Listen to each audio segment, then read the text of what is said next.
Hi guys, welcome back. After watching this video, trust me, you will never ever want to cook your chicken breasts any other way. This is a 5-star recipe. Now I think you have seen the spices that are just around there. We'll introduce them later, but we're gonna begin by chopping up the chicken. Of course, it's washed into pieces or cubes. The size that will depend on you. I like them a bit chunky, so cut the size that you really feel comfortable with. It doesn't matter. So I just began by chopping up my nice chicken into small pieces. No, that is not quite small, but I like them a bit chunky, like I said. So, and make sure that you give it some clean cuts. Don't overplay with the chicken, just give it some neat cut.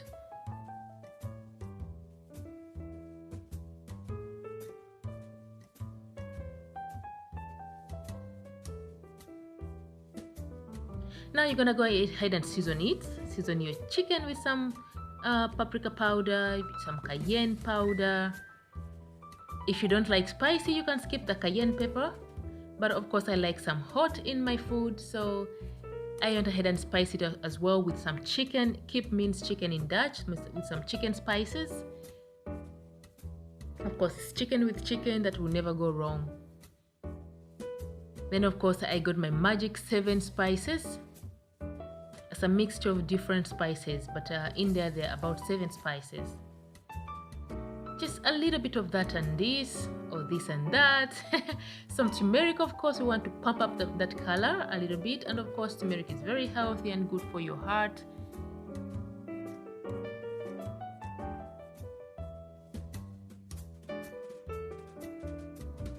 And of course, the magic is with the ketchup mayonnaise. I don't know how you call that, ketchup mayonnaise. Some call it mayonnaise or mayonnaise. Is ketchup mayonnaise. And I skipped the salt because in the ketchup there's a lot of salt, so I don't feel like putting any more salt because I am conscious with my blood pressure. So of course after that you let them sit for a while, about maybe 30 minutes, not hours. 30 minutes to 1 hour. Then you bring them out and begin coating them first with flour, so that all the spices and the goodness you have coated with your chicken are going to remain inside and sealed in, so that that chicken turns out juicy and flavorful. So coat it nicely with flour and then you dip it into your egg. After dipping it into the egg, now is the time to dip it into your breadcrumbs.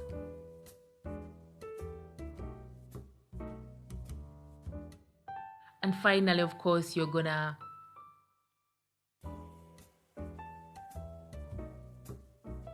get it back into the egg.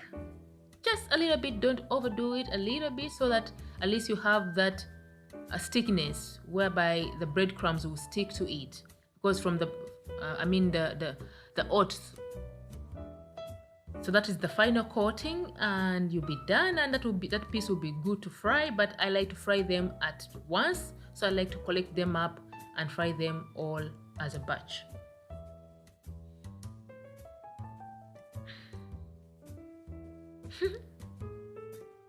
Isn't it fun, guys? Cooking. I just love it.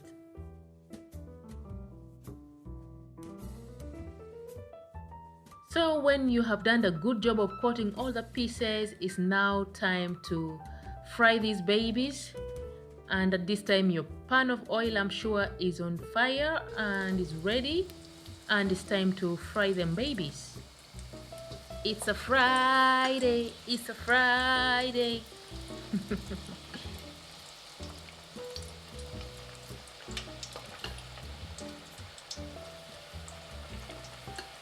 Look at that. It's so perfect that nothing is falling off. All the breadcrumbs are sticking to the pieces like, woof! This is so perfect. Oops! Somebody doesn't want to be fried there.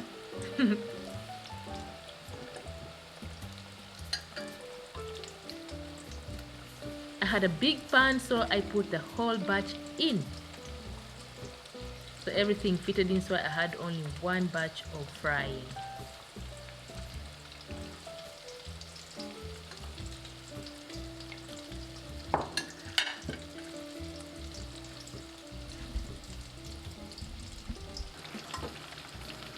Now that your babies are nicely fried, they're golden brown, they're crunchy, the final step you're gonna do, if you want, mostly I do it because after deep frying, I find that my food is full of oil and I don't like that much. So what I do, I finish it up in the air fryer, like you can see.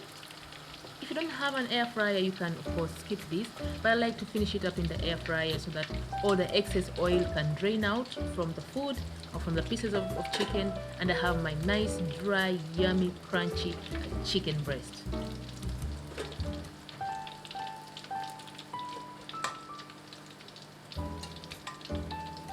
A little bit of oil is not bad for you, but you know, when you deep fry, it's like you're bathing the food in oil. So an air fryer comes in handy here, because what did I mean?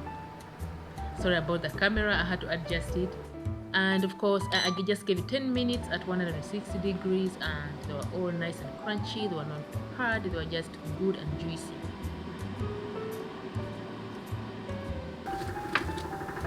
Look, they're all done and they're looking wow and yummy.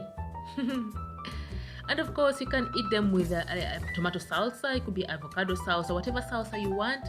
Anything goes, however you want it. But this time, that was my dinner. I was keeping it low. I was keeping it less carbohydrates. Look, guys, look. Ta-da! The breadcrumbs and everything is just so yummy. Now, this is the magic. Yes, look at that.